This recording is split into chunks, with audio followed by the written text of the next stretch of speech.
What's going on, everybody? My name is Halvu, and this is the Halvu Moto Vlog. Welcome, welcome, welcome. I haven't even had my Kawasaki KLX300SM for a week yet. It's been about 5 days, but already enough time to make a Things I Love video. So that's what's coming at you today. Before we get started, I do want to share an embarrassing story that I went through yesterday installing the lithium-ion battery. As some of you might know, I always go with the anti-gravity lithium-ion battery as my first mod. It sheds so much weight off of the bike, and it's just a more modern, cleaner approach to powering the bike. So it's always been a breeze. It's always been like a 10 to 15 minute thing, and even not even that, to be honest. But this particular time, the old like hardware had to be used because the new hardware did not fit with the little battery leads. The screws didn't fit through the holes on the standard Kawasaki equipment. So I had to kind of finagle it for a while, and I finally got it. But I hooked up the battery incorrectly, dude. So the anti-gravity batteries have terminals on both ends, so that's four terminals, two sets of terminals, and the logo of the battery is on one side. So I just, in my mind, just between fiddling with it for like way longer than I needed to just to get it attached, and just seeing that, seeing the logo, it felt natural, and I wasn't thinking. So then I clicked the bike on, nothing happens, and I'm like, what the hell? So then I looked and I was like, no, I did it incorrectly. So then I'm like, crap. So I unhook it. I hook it up correctly, click it on, nothing happens still. At this point, I'm like, F-U-C-K. I go upstairs, I look at the manual, and I go to the battery section, and it's like, warning, do not install the battery incorrectly, or you may cause serious damage to the electrical components. And so then I hit up Google, Mr. Google, and I asked Google what's the possible cause of this. And just hitting up a couple forums, it became apparent that most likely it's just a blown fuse. So I go downstairs, I check all the fuses, and the main fuse, sure enough, is busted. So I get in my car, hop over to O'Reilly Auto Parts, and I buy a pack of the like yellow. They have a number 20 on them, and it was like $5 for a pack. Went home, installed the battery correctly, and everything was hunky-dory. I was super, super stoked that nothing crazy happened, and I didn't have to, because I don't know anything about electronics or anything like that, electrical components. I would have had to take it somewhere to get fixed, and it probably would have been thousands of dollars. Worst case scenario, right? So honestly, it was like best case scenario would have been the battery and the hardware fit like they have on all of my bikes in the past. But, little fun battery change there, probably about a 2-hour ordeal for something that should have taken 5 minutes. But she's good. She's good to go. We rode yesterday around downtown. This is the footage that you're seeing. And I've never had this much fun riding through the city. It's just a breath of fresh air being on this motorcycle. And I think that's an appropriate segue to start off the things that I love about my 2021 Kawasaki KLX300 Supermoto. It's so fun from the factory, and I think that's so cool. I love the fact that Kawasaki puts out this Supermoto that's low displacement. It's pretty affordable as far as, brand new motorcycles go, and the fact that no one else is really doing this. Well, Suzuki, as I mentioned before, is technically already doing this, but at a slightly higher price point with slightly older technology. But this is new, 2021. It's a brand new. It's not necessarily a brand new platform. You could argue that it's really just the KLX250 platform, and it's just tinkered with, right? But in order to do this yourself, to convert a dirt bike to a supermoto, especially if the dirt bike is not street legal, if it's not a dual sport, if it's a straight up dirt bike, you got to do headlights, and you probably got to get like tires and wheels, and there's probably a whole bunch of other stuff you have to do, like turn signals. You got to make sure how are you going to power the headlight or whatever. There's probably a lot that goes into it if you're not familiar with working with bikes or you're not into that kind of thing. It's a daunting task. It's something that maybe will be, out of reach for the average motorcycle rider. So it's great that Kawasaki offers this from the factory. If you are one of those people who can straight up turn, a dirt bike into a supermoto in like a week with just some elbow grease and some parts online, that's awesome. Seriously, I would love to be you, but I am certainly not you. I'm the kind of guy that installs the battery the wrong way. You know what I mean? So that's who I am. It's light, guys. It's super light, like 300 pounds, give or take. I don't think twice about moving this, whether I'm on it or whether I'm just moving it, walking side to side or anything like that. It's just super, super light. I've been moving it around the garage just like without a care, just so easily. You can even like swivel it on the kickstand if you need to turn it around, like reverse direction real quick. It makes it very confidence inspiring to work on, to have in the garage, to ride, to have it a stop, to change directions, to do low speed maneuvers. Having a light motorcycle is really, really nice, especially when you're coming from something heavy, like a heavy sport bike. It makes a lot of difference, the practicality aspect of it. This kind of goes with it being light. It's very peppy, the nature of the engine. A little single cylinder, very light. It has enough power to be downtown, right? Where you're not really doing speeds above 50, 60 miles per hour when you're riding through the city or when you're riding through town. So in that range, in its wheelhouse like that, it's peppy. It like wants to go. It's like, come on. It's like a puppy with a lot of energy. You know what I mean? It's just running all over the place. You throw the ball, it chases after it. It's just peppy. And I love that. I love that. Easy to work on, low maintenance. The fairings are super easy to remove. It's not like with a full faired sport bike where it can be kind of tedious to pop out all the little fasteners and little push pin like plastic things.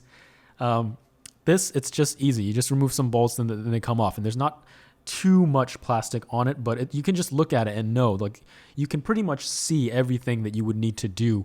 And just it being a low displacement single cylinder engine, I mean, I'm fairly confident that all you have to do is change the oil on a thing like this, maintain the chain, and then you're good to go. And that's, I bought actually a dirt bike lift stand for this instead of having rear spools on it like the sport bike. So I bought that from Harbor Freight yesterday for like $40, which I'm pretty impressed with, which is a good value. It says it holds up to 350 pounds, so no problem there. And just gonna lift the bike from the middle and work on it that way. So stoked about that.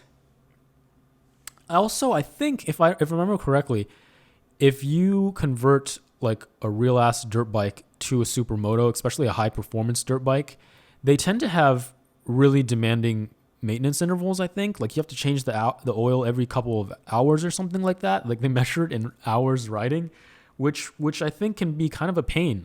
It's probably easy to change the oil. I mean, it's not that big of a deal, but still, I don't think that I would want to do that. I kind of want to just not work on the bike as little as possible. Gas sippy. That's what I wrote on my little notes here. Gas sippy. It only has a 2-gallon fuel tank, which, if you want to make a light bike, you obviously cannot have too much fuel on it. But 2 gallons, and it just sips it. I think the gas light comes on around 100 miles, and they say that when the gas light comes on, you have 0.6 gallons left in the tank.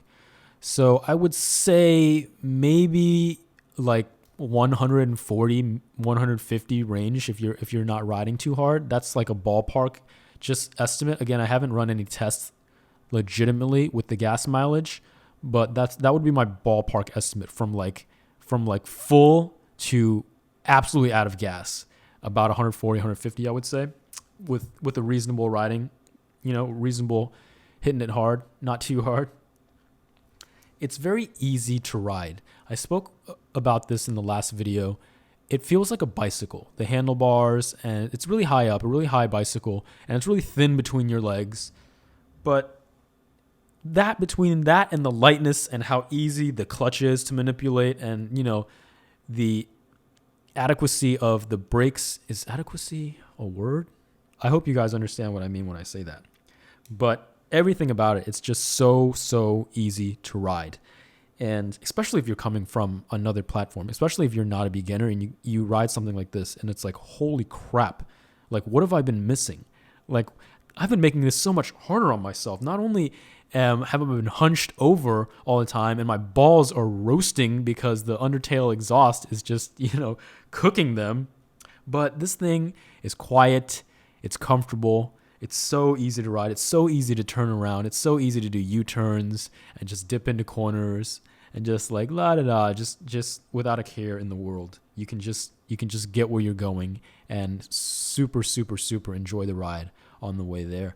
It's not to say that you can't do these things on another motorcycle, but it's very hard to miss the enjoyment of the ride on a motorcycle like this.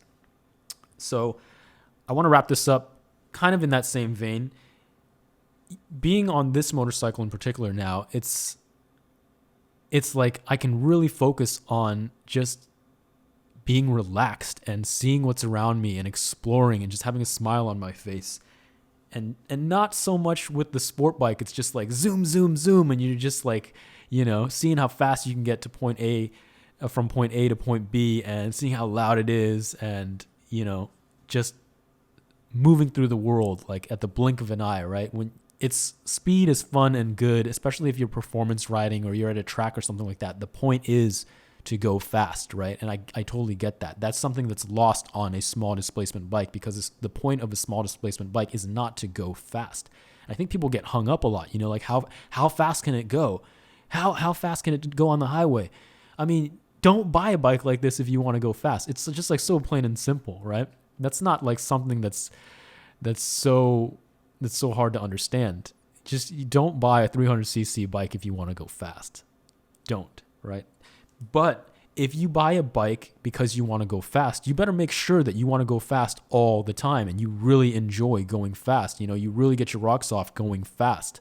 But if not, and if you just want to enjoy the ride, if things are important to you like practicality and gas mileage and fun around town, then a bike like this, you don't have to look any further, really. You get to focus on the ride itself, because when you go slow, then you get to actually see the surroundings. All those things that you missed because it was just a blur because you were speeding through at 80, 90 miles per hour. Now you can actually see these things, and now it's not crazy wind in your face, and you can see the trees and you can see the traffic and you can see the road. It's just like you can be there. You can be there for the ride, and it's just super, super chill, but also peppy, like I said before, right?